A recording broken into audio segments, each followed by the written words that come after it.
Okay, I said that. Let's reflect back. Tell me the major appreciable development at that period. If you are saying you want to take it closer to the people, you can do it in another way. For now, for instance, I've told them that all these SD offices should be turned to area offices. If you turn to area offices, you don't need somebody to be at M's affairs. You need some people to be there to also monitor what is going on around there. We have councillors in each ward that will be able to come and tell the local government what's happening in their areas. We don't necessarily need to increase it, but I'm not saying it is totally a bad idea.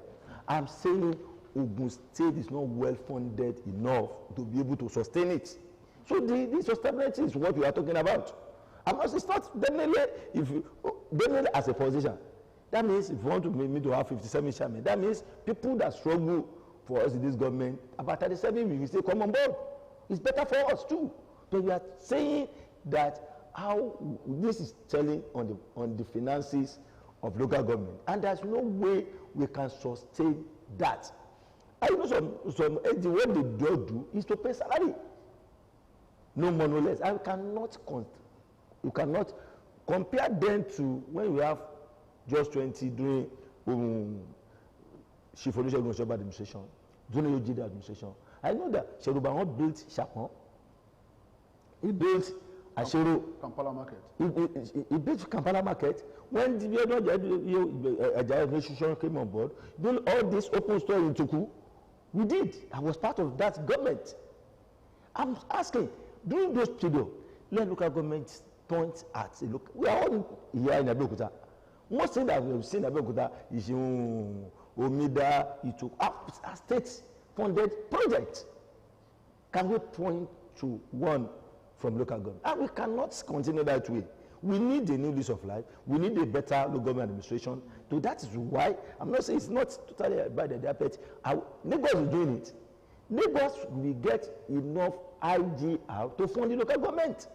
Look at those people, they have enough resources, they can generate. Alas, when we go to Itoku, my own area, you have to go and pay tenement rates. Tenement rate for what? When you don't even have public toilets, they don't have toilet in their home, they don't have public toilets in those areas. So there's no justification for the tenement rates? There's no justification for it anyway. And what is their earnings? They go and put the budget of tenement rates on them. The only local SED that survived them was Abeokuta Southwest because of Ibarra side, banks, all those corporate bodies. How many of those do we have? Now, to close that gap, what is this new government? Yeah, I'm saying that we have a local government administration, and we've turned this into area offices. I mean, so we'll be able to achieve the two purposes. We reduce the expenses to have enough money to fund the local government. At the same time, the issue of bringing this closer to the people, we'll still be able to achieve using those area offices. So we don't necessarily need to put people there and saying we want to have 57 organ, 57 treasurer, 50. I mean, if we have enough money to do it, there's no problem about that. But it's not sustainable for now in Ogun State. Honourable Commissioner, before my colleague comes in, how have you been able to handle this? Because I know for some local government workers who someone coming from one local government and posted to an LCDA, he goes there to become Holga, and that means some promotion for him. Now, if you are reordering the process, it means that people will have to go back to their... Of course, it should be no sacrifice too much for all of us to make. It's sacrifice on our part. If from our own, from one political angle, people are saying that the last time the administration had 57 local governments, why don't you give them opportunity to have that? There must be sacrifice. The only thing that is important to us is for Ogun State to move forward. If you are thinking of Ogun State first, they will not be saying it. And there's always seniority. You know that, yes, we may be organ, maybe organ. We know my level, I know your level. So if you are not saying you are reducing, you are 57, and there's order of seniority. If you are not saying you want to take just 20, then we have to take the first 20. So there's no ambiguity about it. There's no problem about it. There's in any way you don't have any issue with it. We've solved all those, and we don't even hear any problem anywhere. It's perfectly settled. I want to thank everybody that sacrificed one way or the other for us to achieve, to get to this level. That is on that. And we are now talking of coronet obas. That were part when this government came on board, a committee was set up, led by Oba Olugbenle of Ilaro, to look at those appointments on merit. And that committee came up with a report. I've read that report over and over and over again.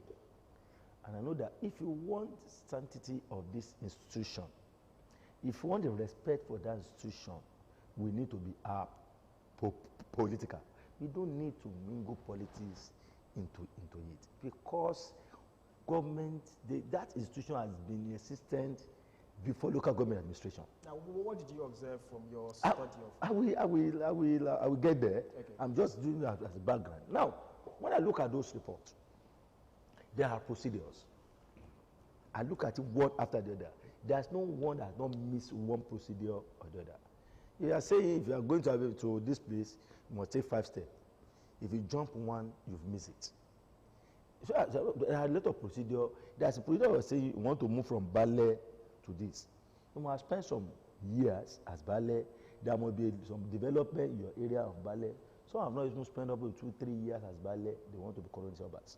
And not all ballet can be coronet obas anyway. Because then there should be some kind of declaration to tell you that after your own, which family must be part of this. There must be consent of whoever is consenting authority in that area, not necessarily the paramount ruler. In some area, we have people under their domain. That person must approve. It must go through a lot of processes. Most of those things, there's no single one that not miss one or the other. Some compare with many. But to crown it up, it is unheard of and not too good for our system to have crowned 75 Oba in a day, not only just in a day, the government offices. Okay, Moson. It has never happened. Oba should be crowned at their own domain. They have to go there to do it. And why the rush? Assuming you are even leaving the government, why must we rush and say this thing must be done overnight? We now thought, okay, with this report, the report recommended that all the process was not followed, and we just seen those, I will call it appointment. And the government decided, it was passed at ESCO. A lot of them are still parading them as Oba, which is illegal, which is, and I've raised it that anybody that's doing that should be reported to us, and we will report such to law enforcement agencies because it is a government policy. But good enough, some of them have gone to court, which to me is their fundamental right. It's their right. If the court now look at the process and say, yeah, they are duly elected or appointed, then maybe, but I've told them, it's their right to go. Some of them decided not to go. They also saw what will, and they believe you should give the opportunity to start the process again. There's nothing wrong in that. But the other thing, you should comply with all the processes. So don't miss any. So if truly you think you deserve it, come back, start it afresh, and don't miss any of this process. Those are the two major decisions that it is critical. I told people it's not this government that you have. We never wish hunt anybody in any way. I can say I told people some PS were appointed. They thought they would no. The government look at them and say, life must continue. There's some little error, but they could be corrected over time. Because if you are saying I'm in level 16 and 170 is before me, it's supposed to be PS, don't worry. If you continue, that's 17. If you have opportunity, so if we've corrected those areas. Some of them that are left behind has been made PS. This about how many workers were employed. The governor absorbed them. So if this thing has been purely the way it ought to be, we wouldn't have any issue with it. But all those little things can be corrected. PS, employment is indigent. Whether they belong to the last station or they need the job. So cannot now take it away from them. But if you mess up with traditional institution, the thing will continue to haunt us forever. and we should not be seen to be laying a bad precedent. So that's those things I really want to say. Now come to what we are doing as local government. The first thing we are trying to achieve, because this COVID affected, is we call it something revenue harmonization. When we got on board, the governor realized that most of the revenue of local government has been taken over by the state. Before this administration, the governor said, okay, no problem. Let's have a committee to harmonize and see. And we went to our constitution and the guideline, which one belong to local government, which don't belong to the state. Let's separate this. Let's local government take that revenue. Let's take that revenue. We are in this process before this COVID issue. We are yet to finalize on that. And if you do that, local government will be free to generate enough money to carry out their own responsibility. If you ask me, I'll tell them local government need more money than the state and the federal government. Listen, anything primary belongs to the local government. Primary school, primary health, and those are the foundation. If you miss out at primary level, there's no way you will get it right at secondary level. The secondary level the education that belongs to the state. Primary school education belongs purely to the local government. Though state do assist, fair, super, by building school do assist. People payment of salary of teachers is primary, is local government responsibility. And you can imagine number of primary school that we have. Primary health, which is anything that is very close to the people, is belongs to the local government. Primary health also is purely in local government affairs. They need to employ, they need to, and if you don't have enough money to do all this, the pressure go back to the state. So if a state is saying it's not one to, if you fail to let the government operate, that body come back to the state. That's no true way to it. And local government will be a judge. Nobody know local government. If went wrong anywhere, they will say that Kwabio administration. Nobody mentions the local government chairman's name. At all. It's the Kwabio administration. That means we must ensure that local government does not only perform, the people must see it. Must be visible to all. People must see it. And when it came immediately after that, I have, okay, let's try to go and look at the project we are going to do across the local government. And I promise by this May 29, local government will be able to commission minimum of 3 to 4 projects in each of LCDA. Per alert. We are sworn in. I was sworn in March 10, January 10, local government January 17. We started this program early March. This problem of COVID early March. It's affected us. Nevertheless, we still look at what they wanted to do. They submitted, because as a ministry, we should supervise what they are doing. That's true. And they've submitted over months, and we also draw the attention of Mr. Governor to that. There's no way, no matter. And government graciously gave all the directive that you should go and look at the project and approve the one we think we have high impact the life of our people. And as I'm telling you, saying, all the local government, 20 local governments are carrying out one project or the other. Just last week, Abeokuta South just did the foundation laying of at Ashero, these 50 open stores. But has done one school, one registry. Then some decided that from their requisition that what they wanted is transformer. And the government, it's the responsibility of local government to fund their things, to spend their money. But we have supervisory role. I should ensure that we don't allow them to go and buy transformer. They go and buy refurbished transformer that will not last forever. I now got my colleague at BIS, Bureau of Electrical Services, to be involved. Let's look at the quality. They just delivered the 20 transformer last week, and they will go and it will not go. It's not one per local government. We are allocating according to needs. It's people requested for it. The local government, maybe some local government too. I know Ijebu, they requested about 2 I think that they have 3 transformers now that to be Bought installed. by government. By the local government. By local government. By local government. Transformers. Yes, transformers. Because the usual practice over the years has Yes. been that government has abandoned that to the people. Communities now, raise money, or some good, well-meaning Nigerians buy transformers for people. Communities will have to raise money to even activate the transformers. So this is big news for us. Well, I will say that when people are assisting government, there are nothing wrong. The government's responsibility is part of what we are doing, and we have a mandate. We promise we are going to rule. Actually, we are going to be mindful of the needs of our people, because there are difference between you giving them what you think they need, or what they actually need. This thing we have the thing will not even go around. But I would think is part. Whenever I had the local government go and give me the project that you think is important to you. Some of them brought transformer. Very good. We don't have choice. Let's raise the money. People with all this money, I must commend our governor. He assisted us. But we don't need to be going into detail of that.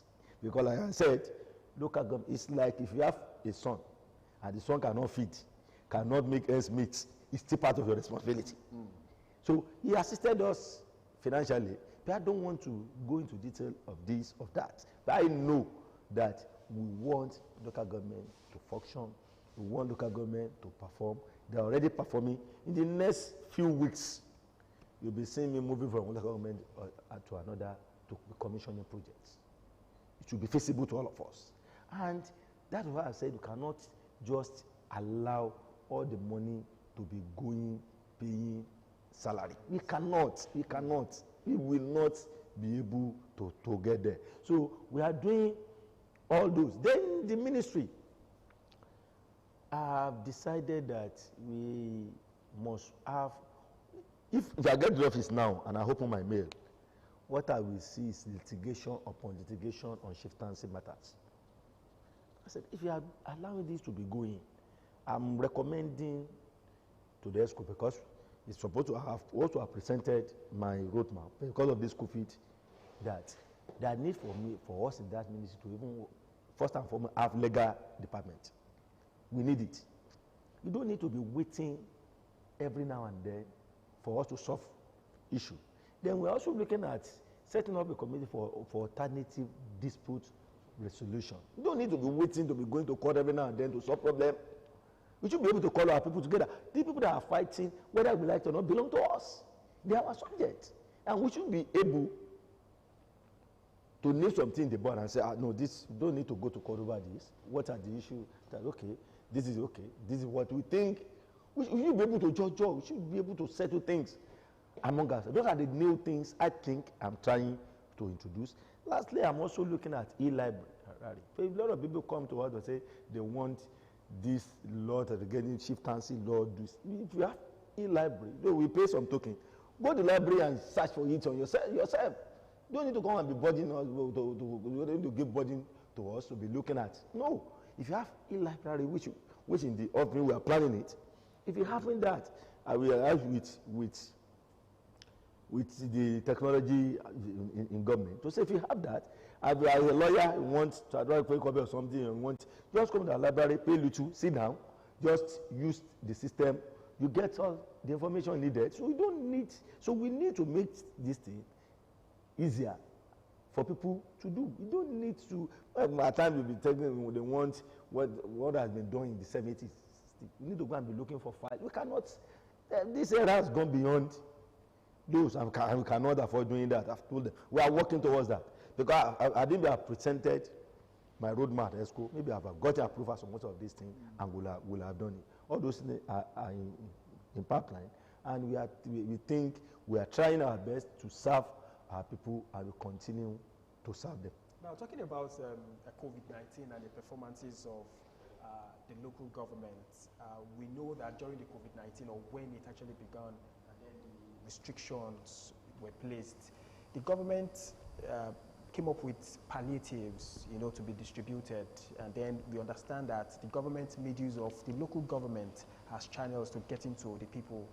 But at the end of the day, there were a lot of controversies, a lot of complaints and the rest of them. And then I could remember vividly at a meeting that was held, you know, with local government chairmen and the rest of them, and the deputy governor, who happens to be the chairman of the task force, COVID-19 task force. He expressed displeasure and disappointment, you know, at the way the local government, you know, chairman handled the distribution of the palliatives. What really went wrong? Thank you. You see, I will explain it, I must give kudos to the local government. You see, this is happening for the first time ever in the history of the entire world. If you are doing something for the first time, there are every tendency for you to have one mistake or another. It's not something that we don't over here now. Okay, this is the way it ought to be. How do we improve on it? The first very one was treated that came with a lot of controversy was not even meant for the local government chairman. What we told them is, we want this thing not to be political. COVID does not know APC, does not know PDP, does not know APM. COVID will affect all of us. And as such, this palliative is not for APC members. You don't want to make it political. And that's okay. We want to set up a committee at state level. And at local government level, we want the chairman of the local government to be the chairman. We want representative of Khan, a sort of Muslim, Islamic clergy. We want representative of Bale, Iyaloja, CDA. So anybody will not see it as is APC party chairman that's voting this. We did all this. But the people, mistake came, not even from the chairman of the council. I will explain. And if we were there, we are going to 500,000 palliative. The first one that we said was about 80 to 90,000. If we are going to 500,000, we are doing something of 80 to 90,000. Everybody will not get at once. And we have over 7,000 CDA. Probably if they don't get to a particular CDA, maybe what they have is about 3 or 4 bats. And that's shouting. For the entire, look at what they've given to us. But they are missing something out. That those things are not meant for everybody. Meant for the poor and the vulnerable only. I asked the SCDA, because he said that as CDA, what have you contributed? In your own CDA, do you think you cannot get somebody that can buy a bag of gari or bag of rice to share? This is not about government, it's about everybody. Because it's an unplanned expenditure. And I told somebody, if you want to distribute 500,000 palliative, assume it costs just 5,000. Allah, that's 2.5 billion. And after COVID, you must still pay salary. Because of COVID, because we don't palliative, you not pay salary. That is palliative alone. There will be COVID center, there will be equipment, there will be. So they body much on the government. In some local government, in some area, what they now did is okay. If it's, let's share this. If it's rice, let's give to this. If it's gari, let's give to this. That wasn't the instruction. The instruction is a food package. Give to one household that you think is poor among you. Some people that call me as you're at home, we Nepal, I ask them, you're a salary earner. How does that affect you? Your salary will still be paid, and government has saved you not coming to office, you are not spending money from transportation, and you still get your salary. And you also, vulnerable, are also poor. You are also supposed to contribute to this. So I won't say the chairman, because I told people that chairman will not take this palliative to their homes, and they cannot distribute this on their own. They have to, because we gave the instruction that rely on CDA, BALES, and the rest. But those people now miss it and say, okay, if it's just 3, how can you go and give just 3 households? Let me go give rice to A, give gari to B. And that is where we miss it. Trying to satisfy everybody. Everybody. That was and I just shouting. And it also went political somehow. Because somebody that went far right was nothing but political gimmick. And said, look at the rice, and it was pure life. And it's, we people are now politicizing issues that regard to our elders affecting everybody. You can see the kind of, mind that we have as a nation. So, and when we now saw that, we now called the government and said that, no, you've not done enough too. We gave instruction, you should monitor. Nobody has any SCD to go and share this. It's a full package. And in that tuka, you have 5 kg of gari, 5 kg of rice, 5 kg of beans, we have tomato paste, we have oil, we have something that the family can still eat for a short period of time. We cannot afford to feed everybody. Even people that are poor and vulnerable, government cannot afford to feed all. And the thing still as a continuous thing. Even just last week, we distributed some to local government chairman again. It's a continuous exercise. Still talking about the COVID-19 palliative, we also observed that it was, even if the food was available and there was money available, it was also difficult for those things to be distributed. In view of the way we build houses and all of that, numbering of houses in our society is a very, very poor thing. Is that also on your table? I won't say so much because this issue, this COVID has brought a lot of issues. That if as government, you must sit down and have policy statement on. Issue of numbering, getting social registered. Even we are talking of vulnerable and poor. You cannot even determine who is vulnerable, who is poor. Who is poor? But if we have a database, can also that, for instance, all this cash transfer that federal government is doing, there's a way. Even I'm still against that. They say that they are using their PVN. They look at amount you have in your account, and they look at number of credit you use in a month. If you are using up to 3,000-4,000 in a month, you are no longer poor. You don't need 10,000. You are using just 500 naira, 700. You can ask, okay, let's F this. And I was telling them, I was joking with someone and say, let me tell you, the real poor don't have PVN. They don't even go to bank. People that are poor, they don't go to bank. They don't have accounts. They don't have accounts. So if you use a PVN, you are still not getting it right. As far as I'm concerned. Anybody that's making 1,000 to survive, to eat, you don't go and put money in the bank. We need to fashion out a way of getting to this poor and vulnerable. And we should have database for it. Because at any point in time, they need government assistance. Not just about COVID. That should suggest that you should also be in collaboration with the Ministry of Community Development and all of that. Community Development, Men Affairs,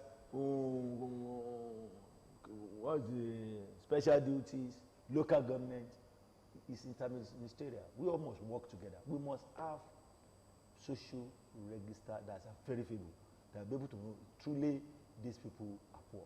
Otherwise, you just don't go and write poor people. You just write his son, write his daughter, should be changing the name. What the name of making money? Well, I mean, Nigeria is such a terrible country that what we know is how do we build a system. You just want to see how do we build this system. This will be a opportunity for me to make money. But if you make money at the expense of people, there will be a lot of karma. Now, let us go back to chieftaincy affairs, and then we understand that there is a move, as we speak, to end idolatry in the installation and burial of traditional rulers. As a matter of fact, that bill is on the floor of the House, and then I think it has passed the second reading. What is the bill all about? Is it from you, from the ministry? No, it's not. It's not from our ministry. I think it's from the traditional councils, and I've decided to be commenting on that bill because I don't want to put a position that people will say as government position. If someone is a house, they will say come for public hearing. They call for everything. Let me allow that thing to take its natural course. If people go there and say no to the bill, so be it. If people go there and say yes to the bill and it passed and governor assent to it, that will become a law. But I don't want to say anything that we've seen if it's coming from the Ministry of Local Government Chieftaincy. So it's not our responsibility. And the only thing I think I should also thank our governor of is the fact that we've been having this Obas Council meeting, supposed to be quarterly, we'll be having it regularly since the inspection of this administration. We never miss any. Compared to what's used to operate before the advent of this administration. So I need to commend our governor. And that we change the leadership effortlessly. It's actually I've been with our Baba Alake, and supposed to be the turn of Ijebu, and Aujala is still alive. And they said, well, Aujala is old, supposed to have this thing in the ministry. Let's go and honor him, go to Ijebu to go and give it to him, which we've done. And we've been performing, and the welfare of those paramount, of the traditional institution is key to this government. Most times, when you think something's supposed to be done, you cannot get better information. When you rely on local government, you also rely on these barless traditional institutions to have. And the governance should be bottom-up approach. You must get input from them. All those inputs, you build on it to take to create the issue. And final analysis, we must stay off for it. So that bill, still, though I have it, I've gone through it, I've decided I will not make comment. If I make comment in Afolabi Afakbe, I still remain the commissioner for local government chieftaincy. So I cannot take that away. Nobody can take that away from me. So I decided I won't make any comment about that bill until, if I've been just not a commissioner, I would have gone there to go and for the public hearing myself, to go and make my own presentation. But as somebody in government, that's little or nothing I can do. I'm not doing myself and say, because if I say something, people will read me and say, maybe that's where government want this thing to go to. Now, the government also wrote a letter to the House of Assembly elongating the tenure of the caretaker committee. People are worried, because at that level, what is happening is not really democratic. People will expect elections to be conducted so that they can actually vote their own candidates. I have said this, that federal government, if federal government fail to take over this responsibility, we continue to have this problem. I've said it, and I continue saying it, that all elections should be in the exclusive list of the federal government. Should be in the exclusive list, not concurrent list. Once you still allow states to be conducting local government election, for instance, the tenure of that administration ended around October. We came on board May 29. We have a lot of crises. We want to solve issue of Oba. We want PS issue. We are doing all this. How will we have time to go and inaugurate Ogisek, to go and conduct election? Where is the funding going to come from? All this took our time. We are able, if there's no Ogisek, there's no way we can have election. And our thinking was the caretaker. Really, federal government is so frown at it. We are frown at something, and we are not preparing to. If it had been federal government election, they know that this is the timetable, this is the time to go. Even the last administration, that they conduct election that will last after the tenure of that administration. Because Ogisek will start, they still need to give 3 months notice to all political party. So there's no way, and this tenure is almost about 1 month out of this tenure. There's no way we have no extension again. Because I thought we have Ogisek, we want to have election, it will take Ogisek another 3 to 4 months. If they will need to do this, do that, we need to fund it. Is that, even that money is in the budget for this year. With this COVID, has everything not changed? So how do we fund this issue of Ogisek? It involves a lot of money. That's why I'm saying that this issue go to exclusive list. Let federal government take over the responsibility. They have timetable for it. They know when we have to have election, and everybody will be better off for it. I think at some point too, the federal government spoke about taking over local government election. Maybe that has not really been actualized. It's yet to be actualized because that's not it's just a proposal. I think they passed at the national, but it's not been accepted to. It's not yet a law. So with that problem, I will tell you, there's no way we still have a minimum of another 3-month extension. Because if Ogiza come up tomorrow, you have 3 clear months of giving information out that we are ready for population, ruling out your timetable. Minimum of 3 months. If you do that, it's against the law, and the thing will become null and void. So that means we have about 5-6 months to go, whether we like it or not. Okay, we have like 10 minutes to go on this program with this interview with the Honorable Commissioner for Local Government Affairs and Local Government and Chieftaincy Affairs in Ogun State, Honorable Afolabi Afuakpe.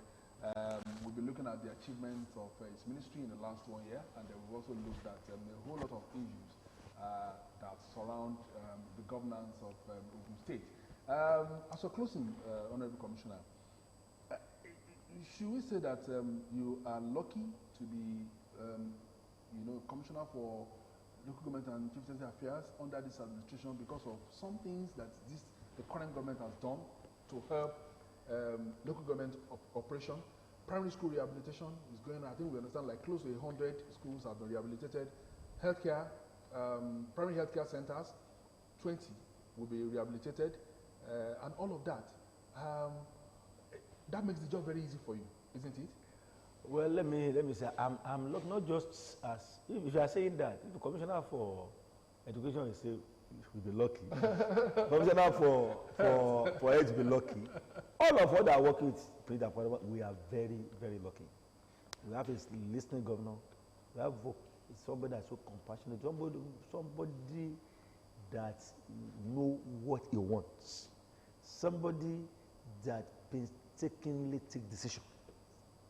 He doesn't rush at things, but whatever he does come out very good. You will see, if not for this COVID, you will have seen a different Ogun State. People are saying a lot, they don't know what he's doing, but it's not somebody that makes too much noise. At the end of the 4-year administration, Ogun State will be better off. All of our local, I'm not just, but I will say I'm appreciating him for giving us that opportunity, especially the issue of revenue that we are trying to give our local government.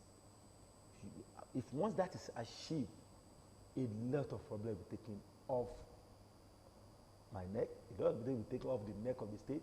Because if the local government cannot perform, it's the performance of local government that is my performance. Once local government, when you have a problem at the government level, there's no way I can claim any glory, there's no way I can claim anything. And that's why I told my local government, you are 20, I'm the number 21. We have to do this job together. It's my responsibility. I'm not just seeing myself as a commissioner. I think because at the end of the day, it is about grassroots. That is where the vote is. It's about our people. Most people are judged us to have done fairly okay. We don't have problem at all. And as I said to people, we are not even thinking of re-election now. What we are focusing at is, let's perform. Let's people be able to say that this administration has done so much. And with that, when we are asking for vote from them, we state people as a way of compensating you if you've done well. We know you to be a very true politician too, because some people have complained that when politicians are looking for votes, they get to everywhere. You know, even if the roads are bad, they get there. You know, but immediately they get the votes, they don't go back there. I don't think that is actually true. Because what people want, people that are thinking is, when you get to government, there is enough resources to do everything at the same time. Yes, because everywhere you need vote, you go. But it's not everywhere that you go to have enough resources to carry one thing or the other. But I can say, for free, the entire 236 wards in Ogun State, there's no single ward that the government has not touched. Honorable Commissioner. No single one.